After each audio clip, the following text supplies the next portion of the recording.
அஸ்ஸலாமு அலைக்கும். இன்றைக்கி நம்ம வாழைப்பழ கஞ்சி எப்படி செய்யறதுன்னு பார்க்கலாம். அதுக்கு தேவையான அளவு ஒரு வாழைப்பழம். நான் செவ்வாழை வாழைப்பழம் எடுத்துக்கிட்டேன். குழந்தைக்கு வாழைப்பழம் ஒரு நாளைக்கு ஒன்று கொடுத்தா போதும், நிறையா கொடுத்தா வயிறு கொலாப்ஸ் ஆகிடும்.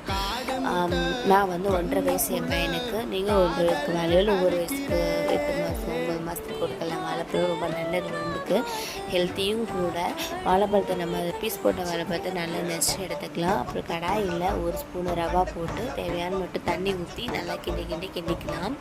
கெட்டியாகணும், ஆனால் அடி பிடிக்கக்கூடாது. நல்லா கிண்டிட்டு தேவையான அளவு தண்ணி ஊற்றி நல்லா கிண்டிங்க. நம்ம எடுத்து வச்சுன அந்த வாழைப்பழத்தை அது கூட சேர்த்து நல்லா மிக்ஸ் பண்ணிடலாம். நல்லா கெட்டியாகணும். கெட்டியாகும் போது நம்ம மில்க் சேர்த்துக்கிட்டு நல்லா கிண்டிக்கோங்க. இன்னும் கொஞ்சம் கெட்டியாகும். அப்போ ஏலக்காய் பொடி சேர்த்து நல்லா கிண்டிக்கோங்க. ஏலக்காய் பொடி வாசனைக்கு தான் நம்ம போடுறோம், அது சேர்த்துக்கோங்க. அது டேஸ்ட்டாகவும் இருக்கும். சேர்த்துட்டு நான் கொஞ்சோண்டு பேரிச்சம்பழம் நான் அரைச்சி வச்சு பேஸ்ட் பண்ணி வச்சுருந்தேன். அதை நான் அதில் சேர்த்துருக்கேன். அந்த மாதிரி பேஸ்ட் எப்படி பண்ணுறதுன்னு சொல்லி என்னுடைய சேனலில் வீடியோஸ் போட்டிருக்கேன். மறக்காமல் அதை பார்க்கலைன்னா போய் பார்த்துட்டு வந்துக்கோங்க. அந்த பேஸ்ட்டை நான் அதில் சேர்த்து நல்லா மிக்ஸ் பண்ணிடுறேன். இப்போது நம்ம ஏலக்காய் பொடி நம்ம தூவிட்டோம் இல்லையா, தூவிட்டு கடைசியாக நம்ம இறக்கிடலாம்.